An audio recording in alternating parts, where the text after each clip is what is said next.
Mafia Den podcast. So let me give you guys a little sample of that. Welcome in. This that Mafia Den. Circle up.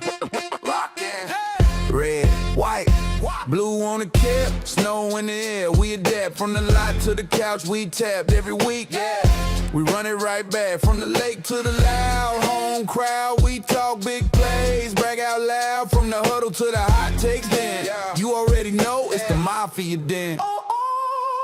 Mafia Den. Turn it up. Let's ride, talking Buffalo pride. We ain't hard to find. From the stampede roar to the post game spin. If you rock with the Bills, you in the Mafia Den. Mafia Den. Every week, same vibe, break it down. It's that Bill side try. From the first snap all the way to the win. If you beat that red and blue, welcome to the Den. Yeah. All right. And so we are back here again. Official Word Sports, but we're having a roundtable. And so what we decided to do, and there's my man Stevie D in there. I know he's a Jet fan, but Stevie D is here to kind of make sure that everything goes okay for us. And by the way, Bob, Stevie D's a Yankee fan. I see the Mets. Yeah. Oh yeah. I'm a hater. Tell me Yankee hater. But It's all right. What we wanted to do here is really kind of bring the minds together, right? It's kind of like bringing the five families together, except for one of them is not here. But we want to bring everybody here, have a little discussion, because I'm going to tell you, Saturday night or Saturday afternoon tonight was, maybe for Lou it was good, but for me it was not good. And for most of you out there that are Bills fans, this was not a good situation for us. There are high expectations leading into the season. You know, I was telling on the podcast, I was telling my man Stevie D, everything is setting up for us perfectly, right? You looked at the schedule, all the tough games we had at home, right? And you just kind of looked at it. The bye week was in a good spot. And next thing you know, we started to see some of those lug nuts start to come off the wheel, right? And things started to fall apart. We lost the AFC East, and then we had the game on Saturday. And I really want to dig deep into that. So, as I said, bringing the five families together. A lot of Bills podcasts that are out there. I have Lou from the Buffalo Lowdown. We have Bob. Well, I want you guys to talk. Locked Up Sports. Bob from Locked Up Sports. I want you guys to talk about your podcast. Go ahead and present it, share it. Let's talk about it. But then let's get into the meat of this. So I'm going to start from right to left, Lou, if you don't mind. So Bob, go ahead and kick it off for us. Yeah, my name is Bob Walters. I have the host and the creator of the show, Locked Up Sports, New York Sports Talk. I'm down in New York City. I'm in Queens. I'm a big Mets fan. I'm a Giants fan, but I was rooting for the Bills. But I'm a correctional officer on Rikers Island. That's where the name comes from. That's pretty much it. We do a lot of New York sports. We do all national stuff. We covered plenty of Buffalo this year. And, that's pretty much it. So check us out. Our website is lockedupsports.net. And check us out anywhere you get podcasts.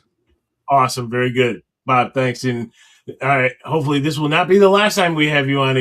We do all sports. So I'd love to have a little Subway Series rivalry going with my man Stevie. You see that smile? I don't want another one of those, okay? I lived through the first one. I don't want another Subway Series. God forbid we lose another one. I couldn't handle that. All right. And then to my left, we have Lou. Lou, go ahead and talk a little bit about yourself. I know you were with Buffalo Lowdown, but go ahead and give us a little bit. Yeah, man. Hey, I just want to tell Bob, thank you for serving. I mean, I know it's, dude. Oh, yeah. Listen, right? Hey, I'm not a big guy, right? I'm not a big guy. I just got a lot of family and a lot of friends that do corrections up in Auburn, New York. So, hey, thank you. You're welcome. You're welcome. And the state ones have it rough. The state ones have it worse than we do, I think. But thank you again. No problem. Yeah. So we, me and a couple of my co-spiriters, Joey Hatch and Travis Wales, we run a podcast called Rocky Mountain Football Podcast. We don't just talk just Bills. We talk all football, injury reports, betting, stuff like that. We've been recently talking a lot about all the referees and just some kind of controversial calls, everything like that. But yeah, both me and Travis are veterans.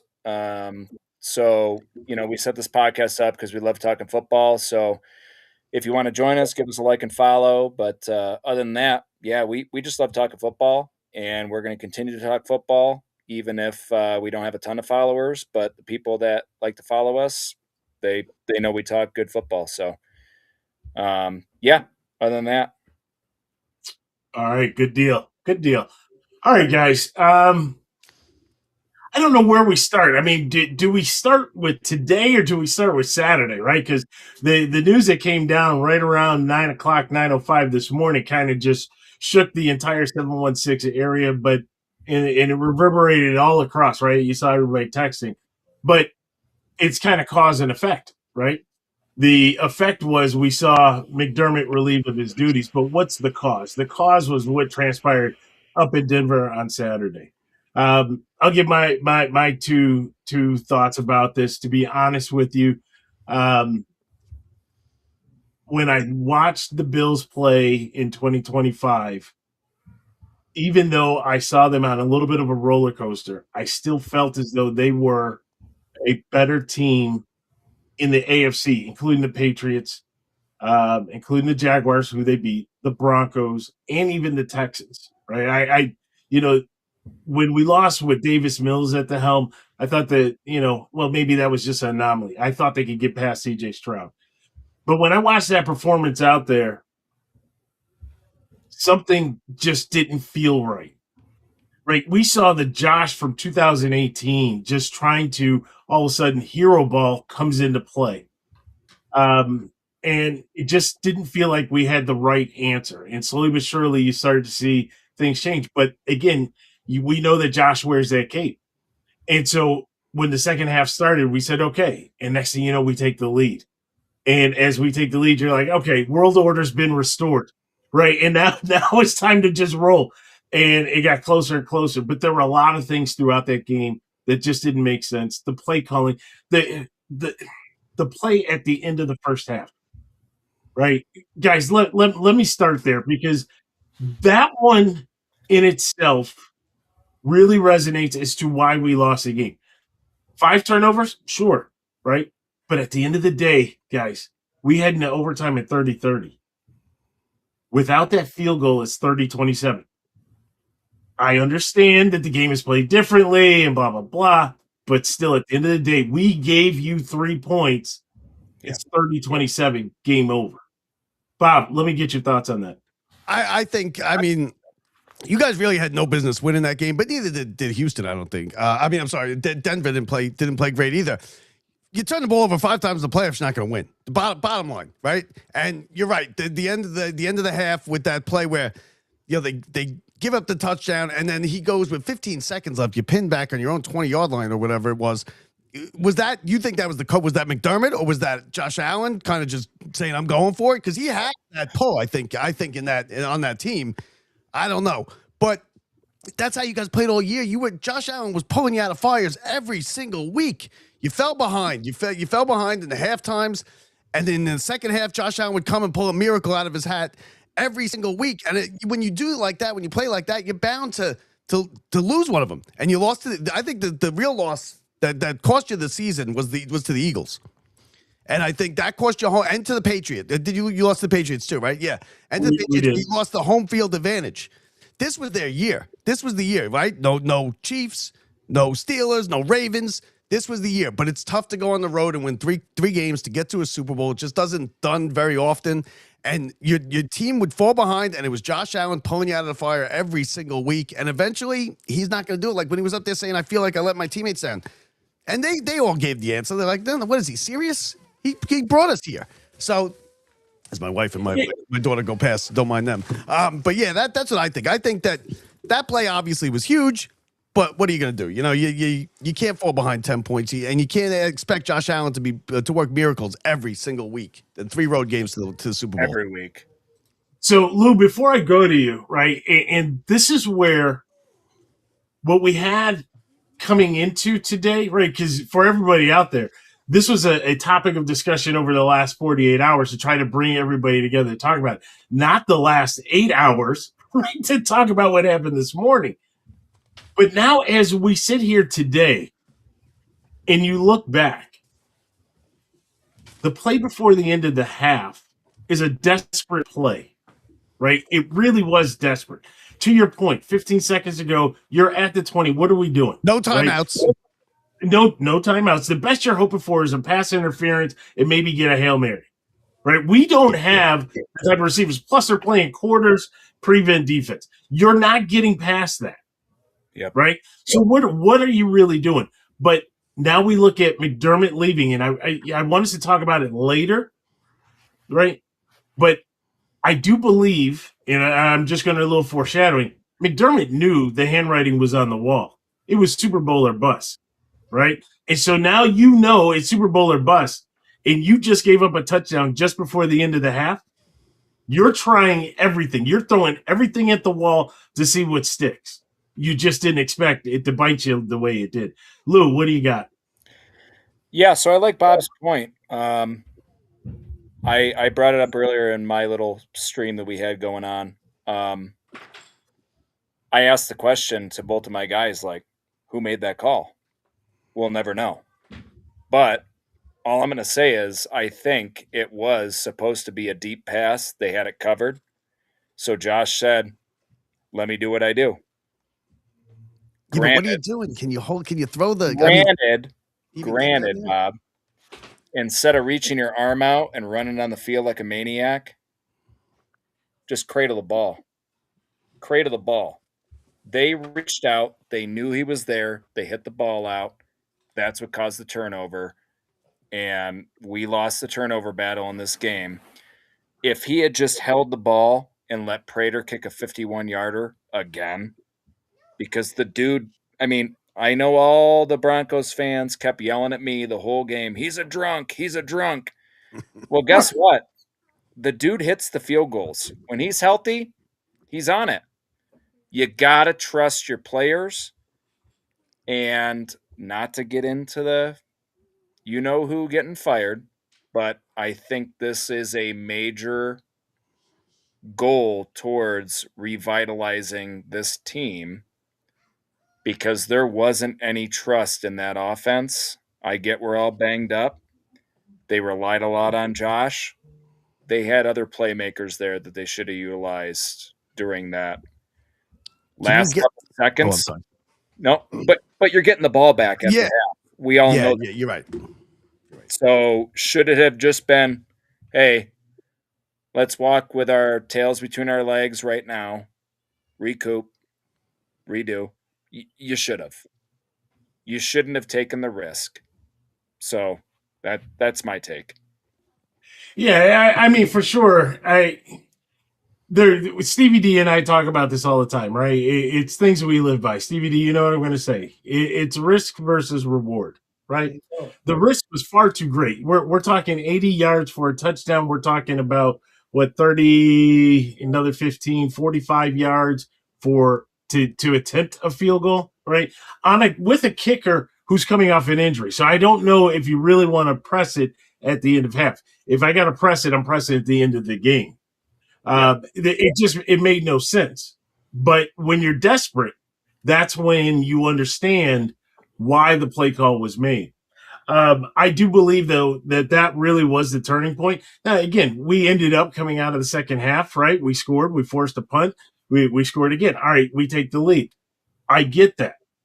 But still, think about what could have been if you don't commit that particular fumble. When we want to talk about turnovers, and Bob, yeah, you mentioned 5 turnovers. In all fairness, 5 turnovers, nobody should be able to overcome 5 turnovers. 5 turnovers didn't matter because you're a better team than the Broncos. No disrespect to Bo Nix. I'd never have given love to Bo Nix. I didn't like him in college with Oregon or Oregon State. I was not a fan there. Not a fan. I think he's a system quarterback. He played well. I give him credit. He played well. But was I a fan? Did I fear him? No, not at all. I didn't think that he had what it took to bring them back. And then unfortunately he did. So he kind of proved me wrong to bring them down the field, aided by a couple of pass interferences. So let's go to overtime, guys. Let's go to overtime. We have the Brandon Cooks pass interference or non-pass interference in the side of the end zone. What are your thoughts, Lou? Let me go to you first. Okay, so there's been a lot of discrepancies about that call. There was a lot of fans, and I was surrounded by the Broncos fans, and they all went, "Oh no," because they all thought it was a catch. And when you have a whole fan base, well, wait, hold on. We're talking. Hold on, we're talking the pass interference first. Two pass interferences. Oh, pass interference. Yeah. So this is the one with Cooks side of the end zone. You're talking about the pass in the end zone. Yeah. That they didn't call. Yeah. Oh, that was PI all day. And the non-call. Yes, and it should have been called. Do I think that was the game right there? That should have been the call, because after that, and this whole game, there was no pass interference calls. There was hardly any calls in this game. And I brought it up in my stream. If you're going to make calls or you're not going to make calls, you should be calling it either all game or no game. Because if you're going to let it play out, just let it play out. Let's just play football. But if you're going to start making calls where it favors one side and not the other, that's a difference maker in a game. And that's why I think the Bills lost. The flipped script, the script flipped, and it was like, we're going to call everything on the Bills defense now. Yeah. Bob, what are your thoughts on the PI with Brandon Cooks? I think I think it could have been called. I'm not crazy about it not being called. I think Lou over here is a little. It sounds a little sour grapes, right? When you're saying that's why they lost the game. They lost. Listen, Josh Allen should never lose to a quarterback playing his first playoff game. Period. Right? Josh Allen. He's a Hall of Famer, walk-in Hall of Famer. He's one of the best quarterbacks you're ever going to see. Anybody would take him. It's not the pass interference. Now, the two on the Bills, I got a problem with the first one, clearly. That wasn't pass interference. But the one in the corner in the end zone, listen, I think it could have been called. I wouldn't have had any gripe with it being called. I don't think it was like blatant, necessary, unbelievable. But yeah, absolutely, there could have been a flag, and they weren't consistent because they ended the game. The referees decided the game at the end. They did. It just, those three plays, the second one in the end zone, the 5-yard line, that was an interference. That he got there a hair early, right? But that first one, that was not pass interference. But I mean, and I know, but listen, I feel bad for Buffalo fans. I really do. I was pulling for you. I wanted to see Bears, Bills, but and then look what happened, right? And then, but as far as that pass interference, you don't want to go around blaming the pass interference while you lost. You lost because 5 turnovers. You fell behind again. They didn't play. They played well in the beginning of the second half, and then they did get bad breaks with the referees, though. I could see that, and the catch when we get to that, that's a whole other thing too. I'm sure I know how you guys are gonna feel about that. And Vince, I'm telling you, Vince, I felt bad. I sat there for 10 minutes watching your podcast, and you going, I got nothing to say. And I was like, I feel this guy. I feel it. I actually felt your hurt there. The pain. The pain. I know it. As a Mets fan like here behind me, I know it. But but that pass interference, I think it could have went either way. That one I think could have went either way. But I wouldn't have been upset if they called it. See, Go ahead, as a not any skin in the game, I thought the Cooks was not. I wouldn't have called pass interference because I didn't think the ball was legitimately catchable. You had to be Ed Too Tall Jones times 2 to get up to get it and come down. That's how I saw it. Where the ball landed out of bounds and where Brandon Cooks, I just thought it was too far, to be honest. It's usually got to be egregious though for them to call untouchable. It's usually like third row. And I don't always agree with the refs in general. They do like to say no ball is uncatchable. That has been a thing in the past, saying you can't say a ball can't be caught. I think for Unless, me, again, because it it's was out like of bounds, third story. Yeah. right? Because it was out of bounds. If that play was in play and it was like 6 yards over the head, you could say, well, you held me, you passed interfered me, I couldn't get to it. I would totally agree with you, Lou. To me, when the ball is out of bounds, I kind of I think differently when a ball is out of bounds. So Stevie D, I'll say this, right? First and foremost, I think in any sport, baseball's a little bit more difficult, but if you look at hockey, basketball, football, right?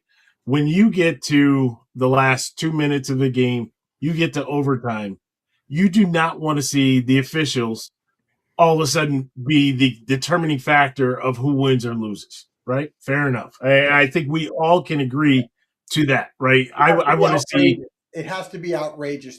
It really does. It has to be egregious. I'm okay with Cooks not getting the PI on the side of the end zone. I'm okay with that.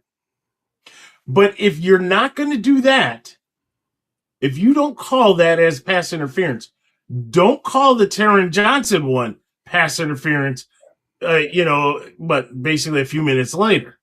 Don't do that. But you decided on one for no and yes for the other. That's where I start to have a problem, right? At the end of the day, right, and I want to be careful, and I'm going to say this multiple times tonight, right? We did not lose because of the officials. We lost because we played bad. That's why we lost.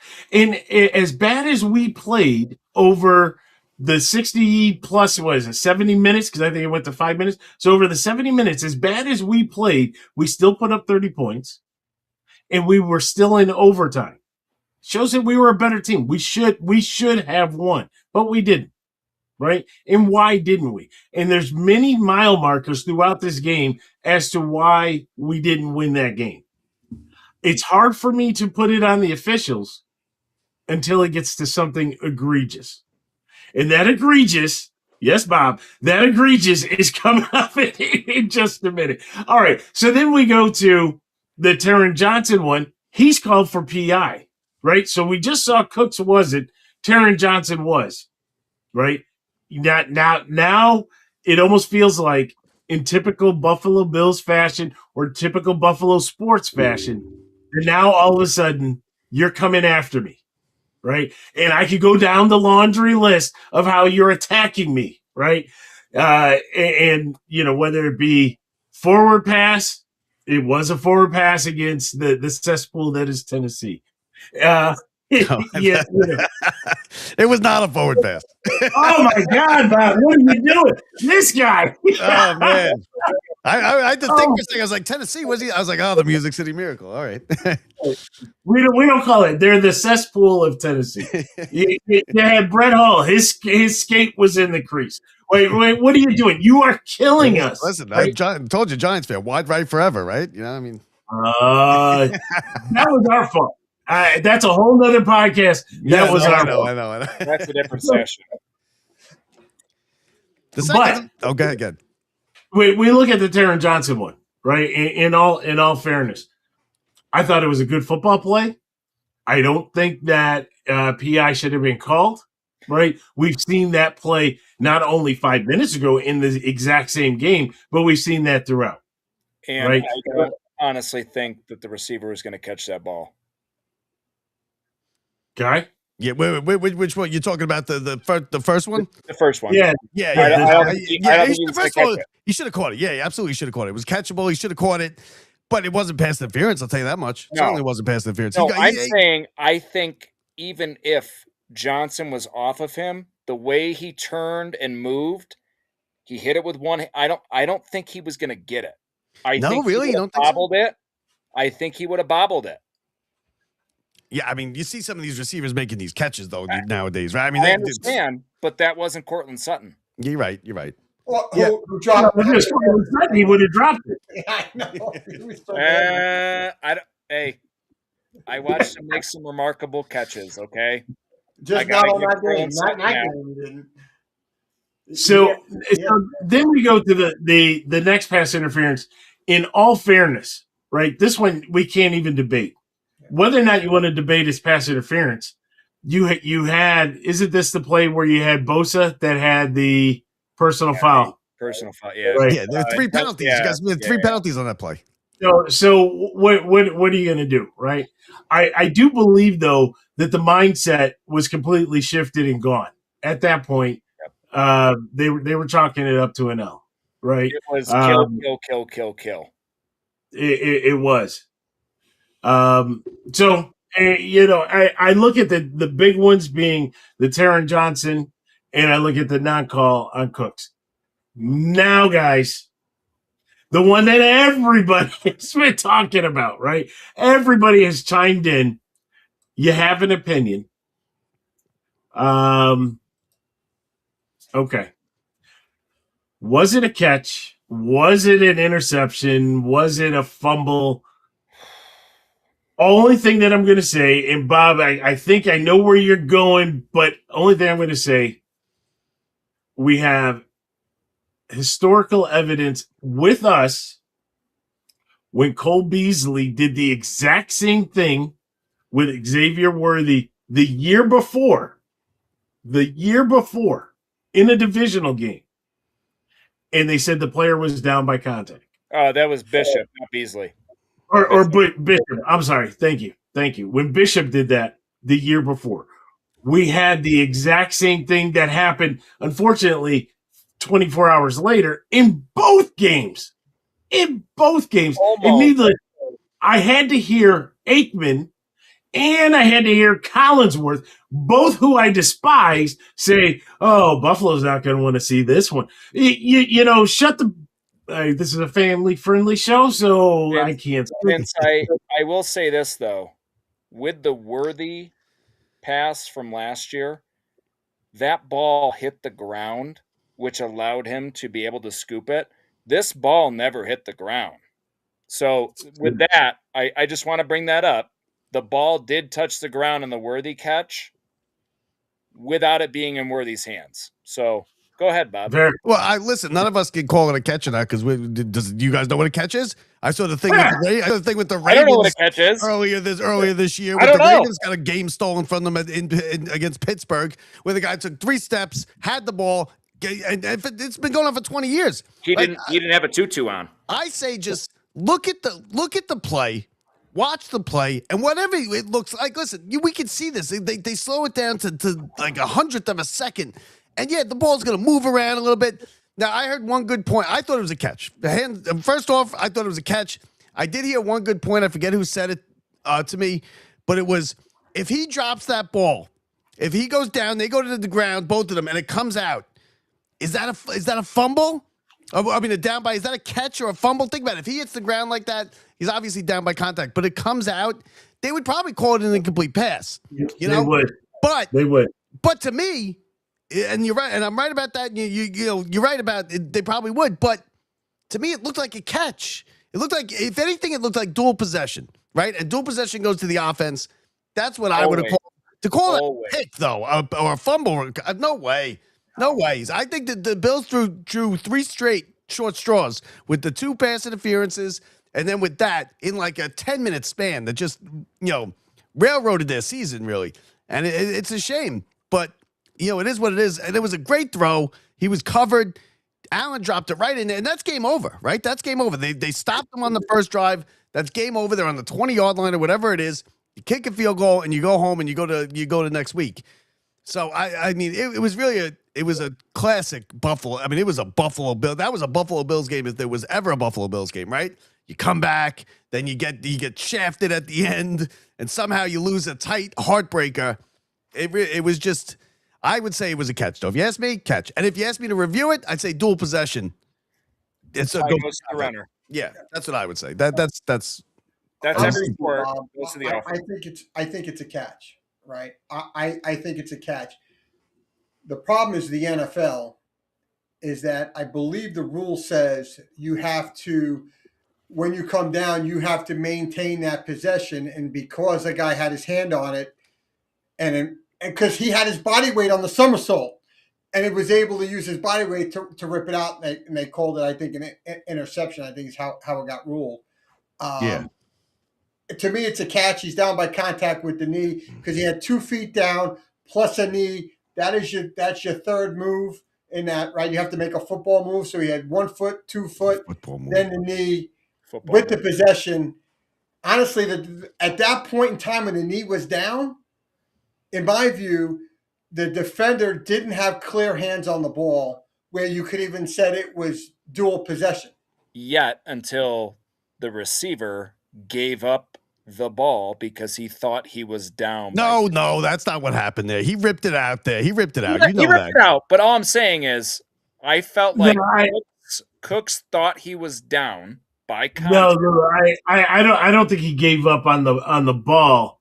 I think the way that the momentum and the way that the player had positioning allowed him to kind of put his hand under the ball to be able to roll as he rolled, and he rolled with the ball, right? But it does. So here's the big point that we have. Exactly what Craig just put, right? Yeah, catch rules are far from consistent. We don't know what a catch is, right? We think we know because we know the NFL doesn't know. Well, fair point. He didn't have 3 or 4 feet down and a hand. Because if you look at the still, you have Cooks with the ball and his knee on the ground. That's a catch. But in theory, that's a catch. What happened after that muddies the waters, right? And that's where it's hard for us to really figure out. Good for debate, right? Unfair to us as Bills fans. But where do we go? Go ahead, Bob. I was going to say, you say you look at the still, and you're right. But there are a million balls that aren't caught that there's a still of the guy with the ball, his knees down, and then it comes popping out or whatever. That's the problem is I think looking at stills and looking at when they slow it down to the 1/1000th of a second. Listen, look at the play. Slow it down a little bit if you want. Look at the play. Is it a catch or is it not a catch, right? Most of the time, most people will have, 8 out of 10 people will have the same opinion, right? Okay, it's a catch. Now, if it's 2 feet, 1 feet, that stuff's technical, that's fine. But something like this, like everybody thought it was a catch, right? When he first threw it. Before anything, and then you saw them. I had to look at the referee who was just on the right of the screen as he was running, celebrating and I see him pointing the other way, and I go, oh, they called it a pick. And then was there a replay? Was there really a replay for? Was there a booth review? Do they have challenge? Like I didn't even know what went on there. They lined up. They stopped it. That booth review was about 5 seconds long. They lined up and then they stopped the play. And like, what are you doing? The Devontae. So now you're into the heart of the next phase, right? So we have the first phase, and we have the officials on the field. We watching on anywhere from what now these days, 42 to 100. Right, I know somebody has 100, so anywhere from 42 to 100, we saw what we saw. The officials saw it real time. They decided that they were going to determine that to be an interception, right? And they're saying that he was able to take it away from him. The problem that I have here, and I give kudos to McDermott, right? Because McDermott is one to, oh yeah, this guy loves his timeouts. Right. He loves his timeouts. But he actually used the timeout right because they were ready to say, we're good with this. We're in overtime. All reviews are supposed to go to the booth. Yes. All reviews to the booth. That didn't happen. No, right? First of all, happened. Yes. Any turnover, regardless if it's overtime or during the regular game, it should automatically go to the booth. Their response back to us, and this is where I think the biggest problem that the Bills fans have, is it was a rush to judgment. They determined on the field, and they said, oh, New York already looked at it, and we're good. We're going to go ahead and move on. There was no need to rush to that. You're talking about a playoff game. You're talking about teams that went through 18 weeks, 17 games. They've worked their asses off to get to this point, right? You're talking about potentially the livelihood of coaches. Right? We know what happened after. You're talking about that. This decision had ramifications well beyond just the down in distance in the spot on the field. And you went up there and you came back and you said, no, the play is good. McDermott, hold on one second, CBD. McDermott has to use a timeout. which I'm glad that he used the timeout. But the timeout was in vain because they were determined that they weren't going to re-review it or review it to start in the beginning. Go ahead, Stevie D. I got two quick things on it. One is you don't give a coach a challenge in overtime, right? Because all boots are going to come up from above. That's stupid. Because obviously, why do you not? If you're not going to give a coach a challenge, then anything that's remotely controversial should be challenged, whether it's regular season or overtime, right? Yeah. Especially in overtime, right? And I'll just leave it at that. Oh, the other one was around what I heard from Walt Anderson saying we needed to move the game along. What in the world does that mean? We have to move because you have a later game that may conflict at the ending of this game. Who really cares? What does one game have to do with the other? What is a conflict? Well, they already moved the timeout. They already moved the game, the evening game out. Like that adds to it, right? That's more salt into the wound by making a statement by Will Corey, because now you're thinking you don't care about the play, you're just worried about trying to get this game over with. Where we're more concerned about the play because you've ruled against us, right? That's what that was. Again, Bob, us as Bills fans here, I'm not in the 716, but still will bleed for the 716, right? As Bills fans, we take everything personal, right? Because we have been on the short end of the stick so many times. So a lot of it by our own doing, right? But also by these sides of the officials. So when you make a statement that we needed to move the game along, I don't give a damn about the Seahawks and the 49ers game. No, but right. He makes the point like that because I think it's kind of like a lot of times these things come and they turn into like the last 2 minutes of an NBA game where it's timeout, foul, line up to inbound the ball, timeout, and that's what he means. These officials aren't thinking that, right? When he's on the field, he's not thinking that. And now I think Joey Hatch here in the comments I see over here, he made a good point about McDermott called the timeout to give them a little time. Give New York time to look at it again, and because he's like, this is what are you doing? Because you saw McDermott yelling at the referees, talking to them, being like, hey, how can you do this? This is our season. Like that's game over if that's a catch. And I also think with all the officiating issues, and listen, the football's an impossible game to officiate, right? If you think about it, there's a million rules, there's a million things going on, there's holding on every play. I think that they need to. Can the NFL make the referees full-time already? They're all doctors and lawyers, first of all. They're not full-time employees, so they have to keep their insurance and go with their other job. Most of them are lawyers, to be honest with you.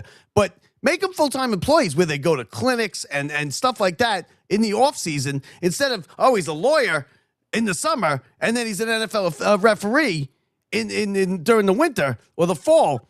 I think that kind of plays a bit of a part. And they've been trying to do it forever. The NFL's greedy. They're all about the money, right?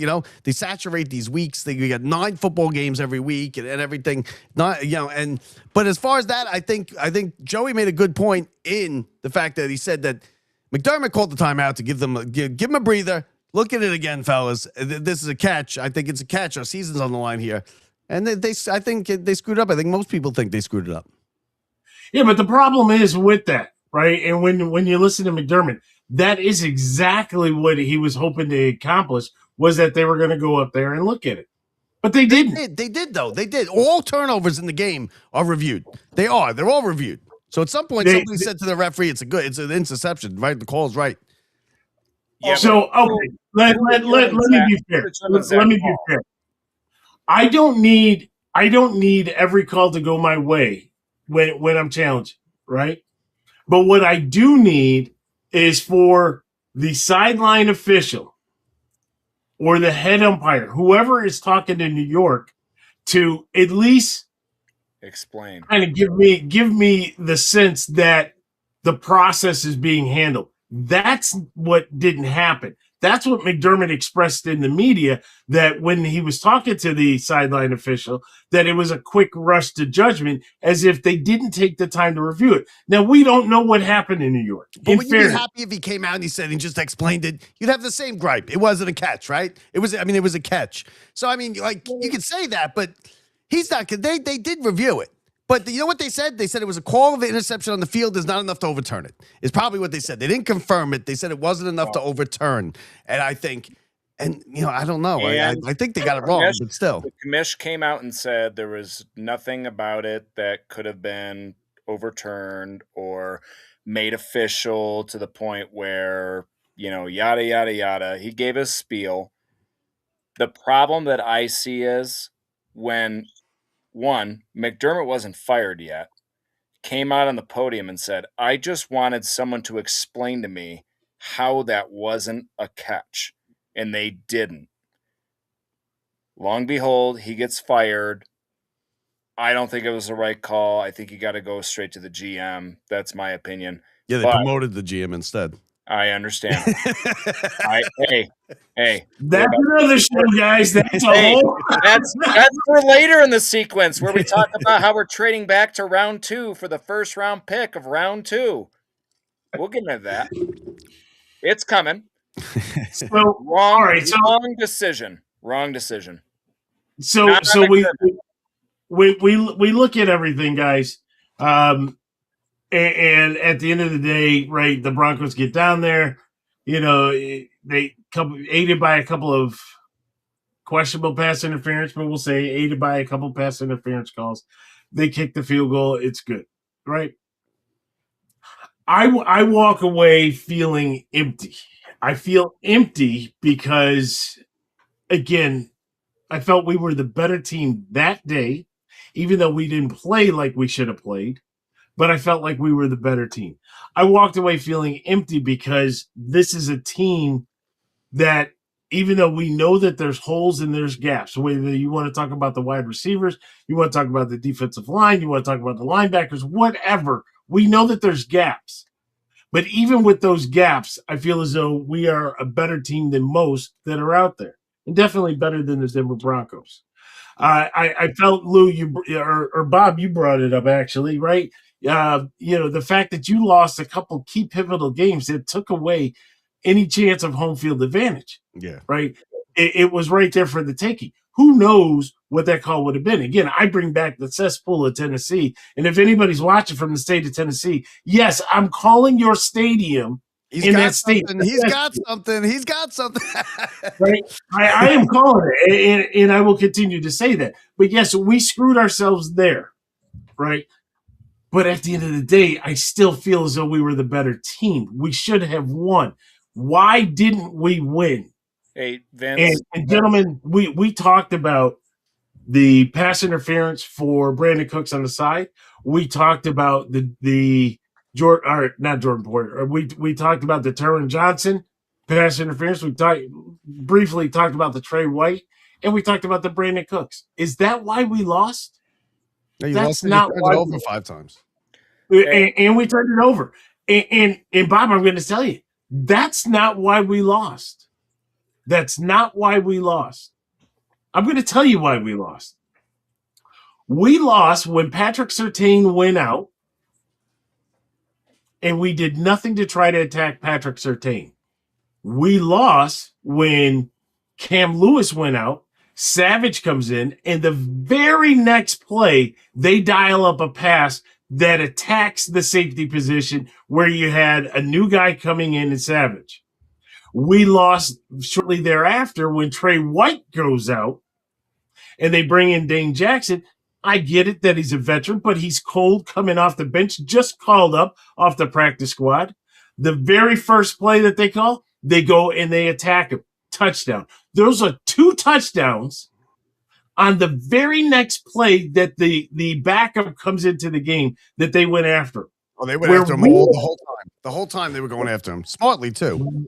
We failed when Surtain was out to even try to attempt. And I don't care how you have to line it up. You make sure you get, and obviously it had to be Cooks is our best deep threat.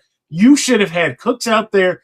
If you got to go max protect, I don't care what you do, but you make sure that you're going after him and let him get that step. We didn't do that. Those are the 14 points that cost us the game. Hey, Lou? I got one quick thing, and it's what Joey said. I love Joey. He freaking rips it up. He loves Buffalo Bills football. But his comment when he said Brandon Beane would have been gone when he didn't make the decision to give the draft pick for Jalen Waddle that would have changed our season. Think about that draft pick and having an actual wide receiver 1 on the team that you can rely. Brandon Cooks was that guy, but we needed somebody else.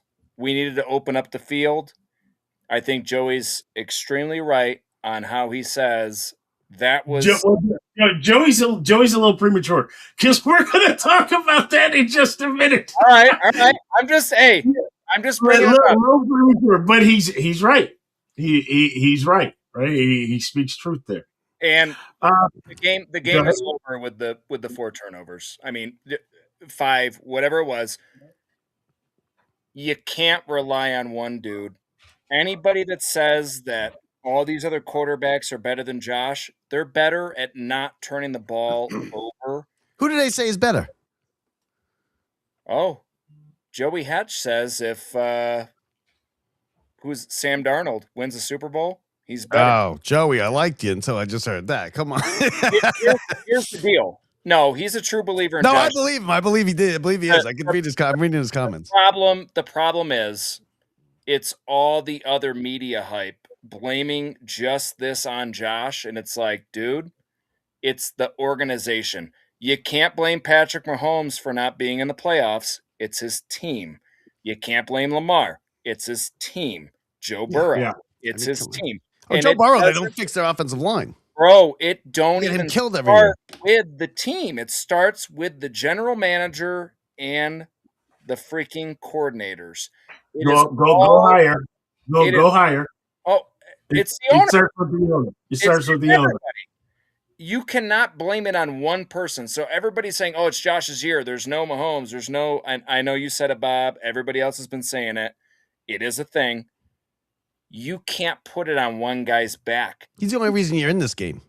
The only reason. You guys were not very good this year. Not as good as you should have been. I would put money that if Josh Allen went to any other team, Super Bowl. Well, not the Jets. He goes to the Eagles? Stevie. Wait. Yeah, the Jets ruined. The Jets could ruin Aaron Rodgers. I mean, come on. No. See, the Jets have Where's the mute button for Bob? Get him out of here. I'd only come on the show if there was no mute button. Hold on, Stevie. I didn't know this. I did not know this. Hey, Josh Allen goes to the Jets, and you keep Breece Hall. You're done. Yeah, the 4 wins. We're still talking Jets. Let's move away from the Jets. That man is over there. He's struggling. He's been struggling for, 15? It's been over since October. What are you still struggling for? But they got the Giants too. Hey, they got an interception this year, right? No. They almost got a couple. I forgot. But you know what? They have a lot of draft picks. All right, I'm sorry. We have completely lost control. See, Stevie, this is what happens when you feel our pain. We try to displace our pain on other teams. It's so. Well, he said he can put him on any team. He can make a Super Bowl. Let's be real. I'm not going to let that slip through the cracks here. And listen, with you guys, the 4 Super Bowls, one of the greatest accomplishments. Just getting the 4 straight Super Bowls, one of the greatest accomplishments in sports. So you can hang your hat on that, but still. Listen, the Bills just have bad luck, and eventually you'll win one. You will. And when Josh Allen, don't waste these couple years. You only got a couple years left. A lot of Denver fans, and they told me, "You guys didn't go to 4 straight Super Bowls." I'm like, "You're fucking wrong. We lost every one of them, but we did it." Go check out Don Beebe. He's the highlight of all. Yeah, let's go. I'll put that right now. $100 right now. We went to 4 straight Super Bowls, lost them all.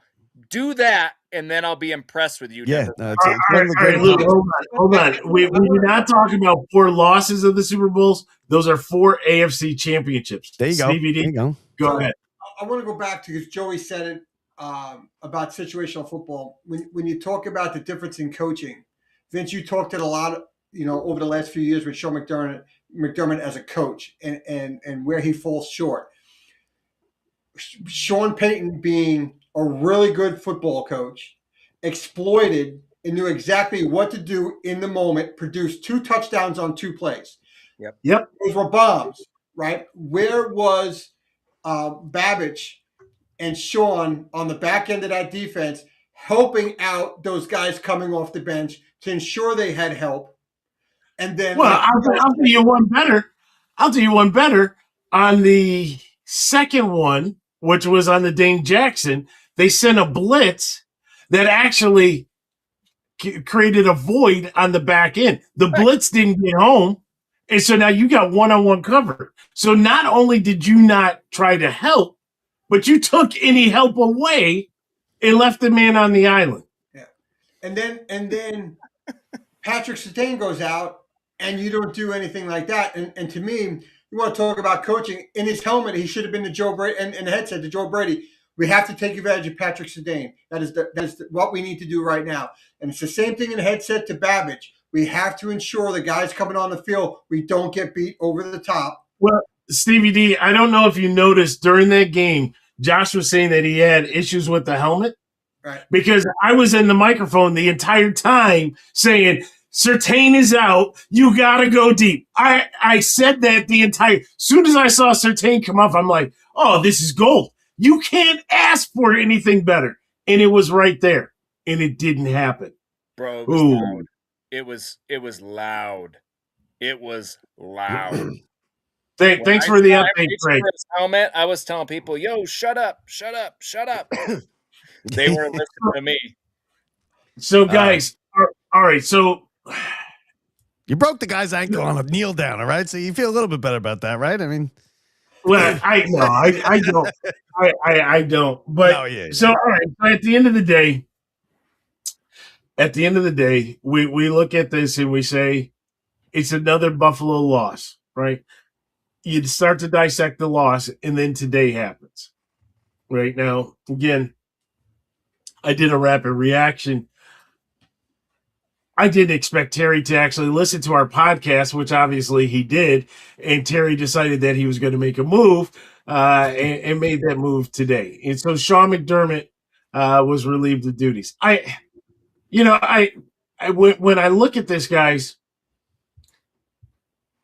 there's a lot of things that come into play. There's so much to unravel for this. And we've been going at this for the last 50 minutes. There's so much to unravel. Because one of the things that Stevie D and I were talking, I think I called Stevie D at 9 o'clock. It happened, right? He's like, what? I'm like, McDermott's out. And he's like, I didn't see anything yet, right? And he's waiting for Scheffner and Rappaport and all those guys to report. But when you start to think about what has transpired and you start to hear some of the things, this was a decision that was not made because of the loss to the Broncos. This was a decision that was made probably before the draft. I'm going back that far, and maybe right at the end of last season in the loss to KC then. Yep. Because you look at the relationship between Bean and McDermott, right? They used to call it McBean, right? And the reason why they called it McBean is because they were tied at the hip. They agreed on everything. They were drafting because they each agreed on the same thing. But all of a sudden, you started to see that start to spread apart, and there was a gap. You used to see them both doing interviews during training camp. They were up at the podium. One would go, and then the next one would go. They were together. All of a sudden, they're apart, right? Mommy, Dad, why is Daddy so far away? Became that type of situation, right? And then you start looking what happened a little bit later on. Maybe we could question the draft pick. I think Max Harrison was a good draft pick, but maybe it was some of the free agents. Don't know, right? And can't speculate there. But what I can tell you is that later on in the season, when trade deadline comes along, and you don't make a move for a trade with a trade partner, and Lou, I think you brought it up, by which Joey brought it up. Let's talk about this. The Dolphins supposedly were willing to trade Waddle to you, but they wanted a 2026 draft pick. You held firm on a 2027 draft pick. In my mind, and I was telling Stevie D, I'm holding on to 2026 because I want my new coach to have the 2026 draft pick. So truly, was McBean sabotaging that deal instead of really pulling the trigger to get somebody in? And lastly, I'll finish with when we saw them at the podium, Josh and McDermott. I have never seen McDermott at the podium like that. He's always been very almost emotionless, right? Where he stood at the podium, just kind of read out the facts. I gave what the podium speech was going to be, right? You know, we're going to have to look at the tape. Very disappointing how the season came to an end. You know, very, very vanilla. We didn't see that. We saw somebody who was emotional. Why was he emotional? Because he knew what was going to happen. We saw Josh at the podium. Josh has never been emotional. Not like that. And I don't think Haley has made him emotional like that in the year that they've been together, right? Why was Josh emotional? Because Josh knew cause and effect. Now we find ourselves here. Go ahead, guys. I think Josh was emotional just because he left it all out there. He always does, right? He always does. And he knows that he was pulling this team himself for this whole season. I think the GM sabotaged the draft. No, these GMs love their draft picks. These draft picks are highly valuable to all these NFL teams. They have a formula with what they're worth, with the picks and everything. Listen, and I think McDermott probably knew that. He probably knew sort of writing on the wall.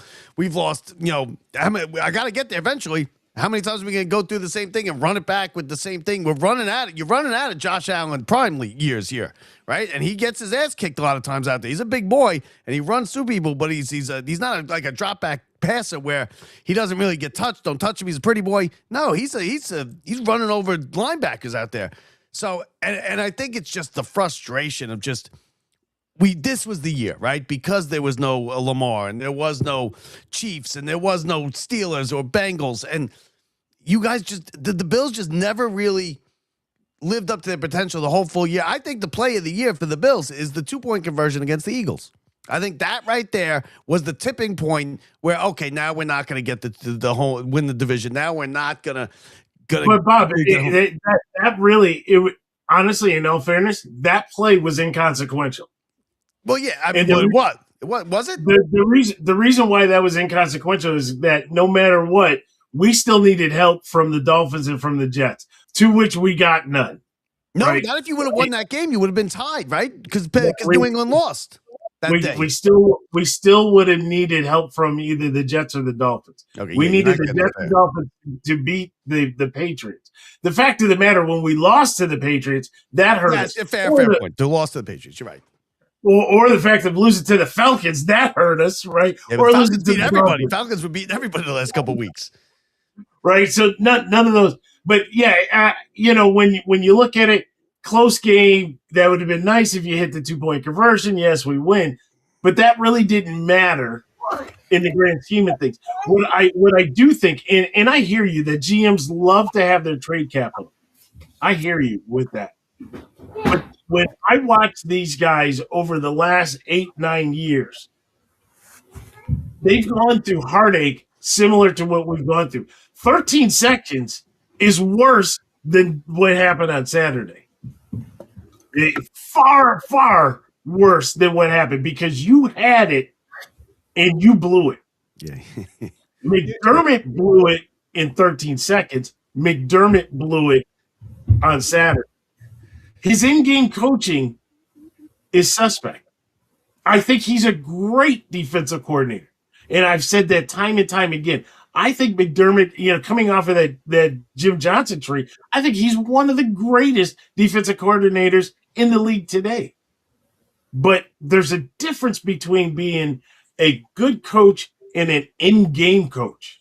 An in-game coach knows when to challenge, knows when to call for measurement because you just need to give your guys a blow, right? An in-game coach knows when to work the refs and when not to work the refs. An in-game coach knows when to call a timeout.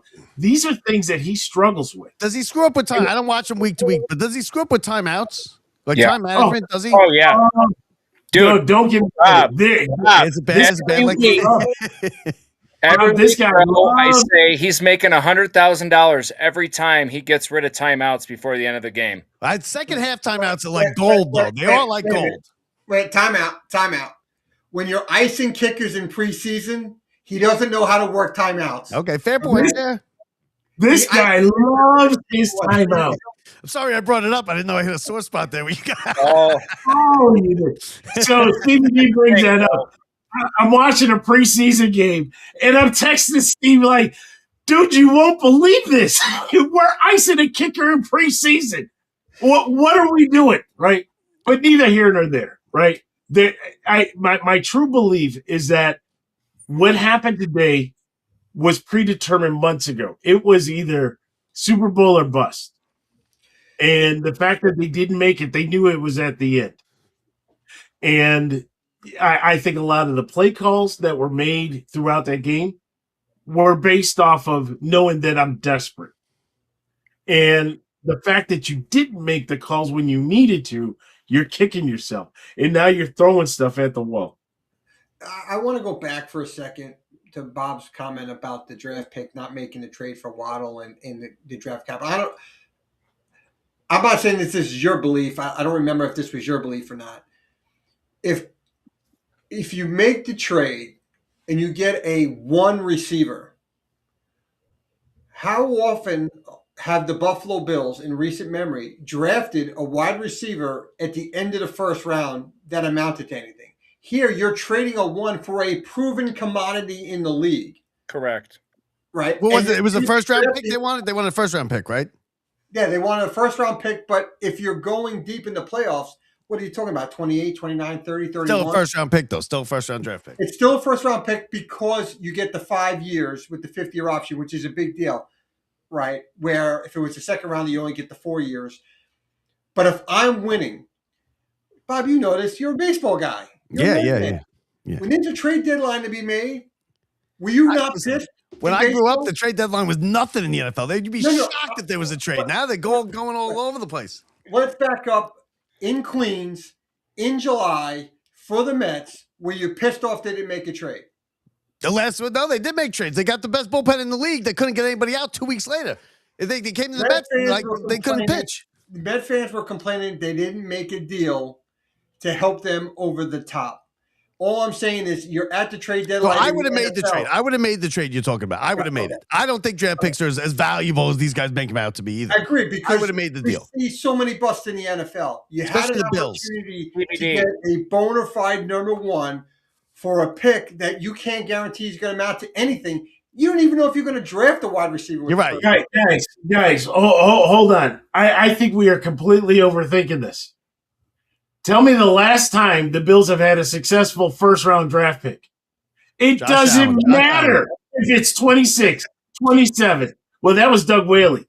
26, 27. It doesn't matter. We haven't drafted what. Now, if you would have said, hey, we want your 2026 six-round draft pick, whoa, hold on. We got talent that's on the team from the sixth round. So why we're hung up on this, you can't draft well, Brandon Bean, in the first round. Stevie, here's your number: 56. I saw that. 56 Players, players two Pro Bowlers. since Josh Allen. Yeah. We have not drafted anyone. All I'm telling you guys is right now, if it came down to the draft and I was the trade deadline and I could have got Waddle, bro, I would have offered that one round and I would have gave him Keon and said, just take him. We're done. So two things on that. Be careful on that, right? So the first one on the stat that came out today talking about the number of selection that they've had. In fairness, that's all predicated on the type of team that you have, right? Because you have a Pro Bowl that's elected by the fans and the players and the coaches and yada, yada, but it's really a popularity contest, right?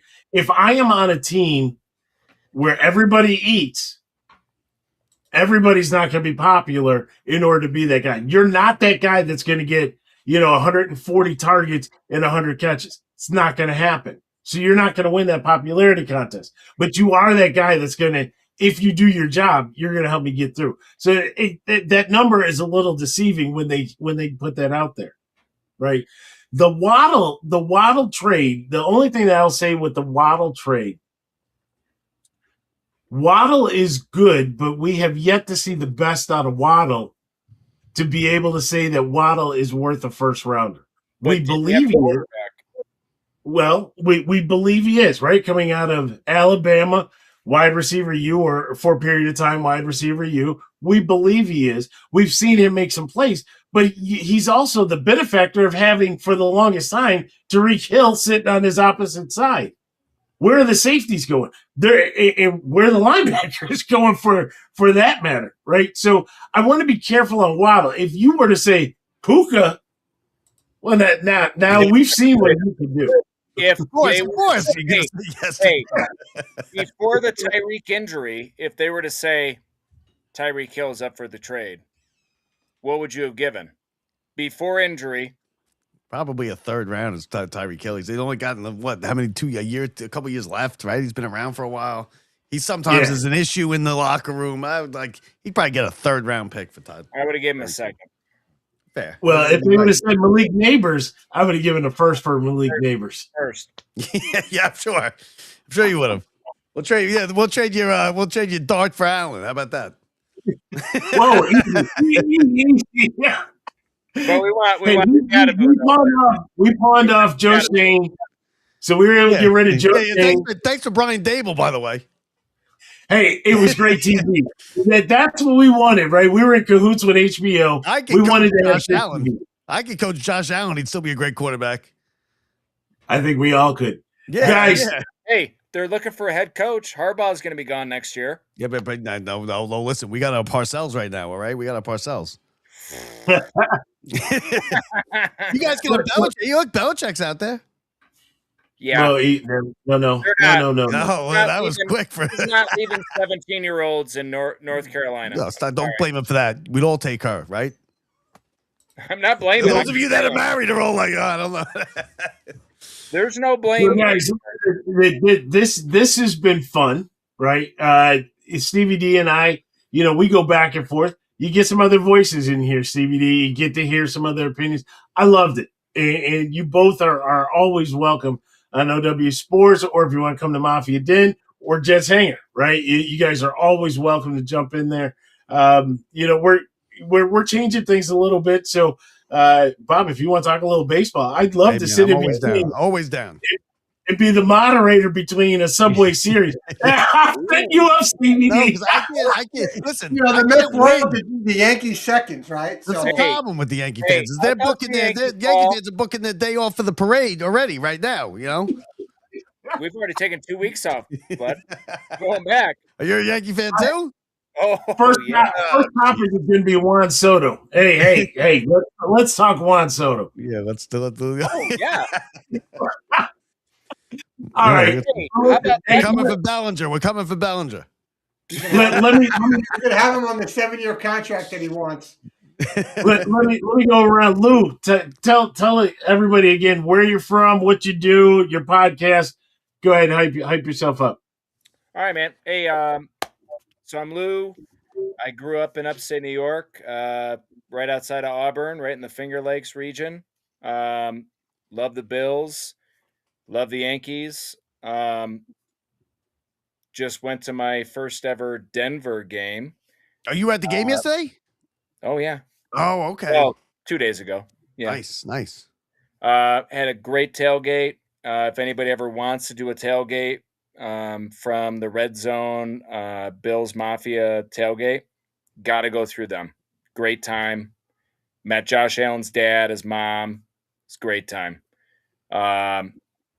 And we do a Rocky Mountain football podcast. We talk all kind of football, not just Bills. We like to throw the Bills in there for a lot of it, but we also just talk all football. We'll be maintaining our stuff throughout the playoffs.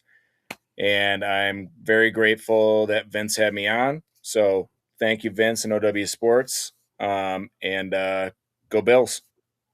All right. Thanks, Lou. Glad to have you. Yeah, Bob. man. I'm Bob Walters, host of Locked Up Sports, New York Sports Talk. Started it about 4 years ago. I went to school for broadcasting. I ended up being a correction officer. So I went to Plattsburgh State, way upstate. Oh, Canada, yeah, that's- Canada, New York. I've worked up there. You guys hold on. You guys in this country, you guys in this country. But first of all, Buffalo is not upstate. It's a geography lesson, and I really do believe that the East Coast of New York, the educational system over there, is depriving you guys of understanding longitude and latitude and what is east and what is west. Listen, and when you're in New York City, if you're north of Westchester, you're upstate. Yep. Yes, sir. Bottom line. You're not wrong. Hey, look at my accent. Look at his accent. Yeah. Well, mine's Long Island. I grew up out on the island. I understand. That's south. You got to remember though, people above Westchester. If Westchester's the cutoff, I really do think New Yorkers from Long Island, Manhattan, up to Westchester thinks. I say Tappan Zee Bridge. Tappan Zee Bridge. Okay. Once you get to that D-mark, the rest of the country falls off. The earth is square and you're just gonna fall off. That's how New York feels. They started talking normal up there. Lose a townie. Yeah. just kidding. I just come down. But yeah, so I started the show 4 years ago. We have a good time with it. We got great reviews. I've been on SNY a couple times with the New York Post and a couple of their shows. And I love doing it. I do it because I love it. I love talking sports. I love arguing with sports with people.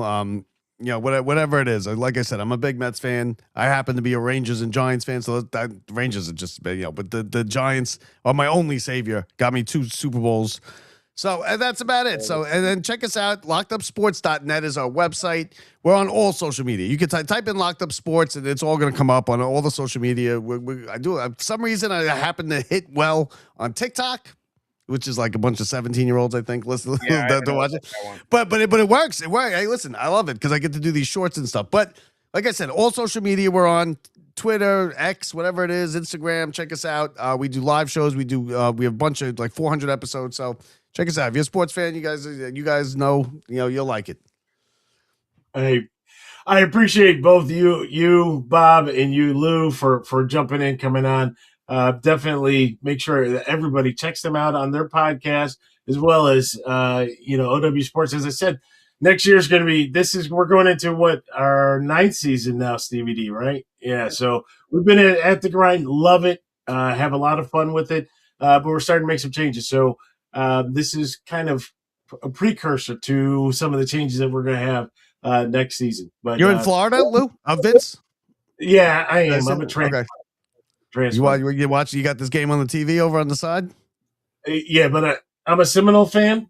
Okay.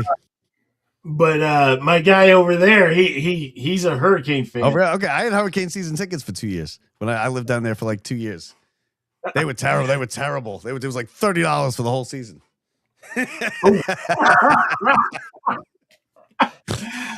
No. But all right, everybody, going to wrap this one up. Again, thank you very much to everybody who jumped on here. We will see you on Wednesday for a regular show. Wednesday, 8 p.m., YouTube, Facebook. We appreciate it all. So once again, thanks for jumping on, guys. And I'm Vince. We'll talk to you soon. Welcome in. This that Mafia Dan. Circle up. Locked in. Red, white, blue on the cap, snow in the air. We adapt from the lot to the couch. We tapped every week. Yeah, we run it right back from the lake to the loud home crowd. We talk big plays, brag out loud from the huddle to the hot takes. Then you already know it's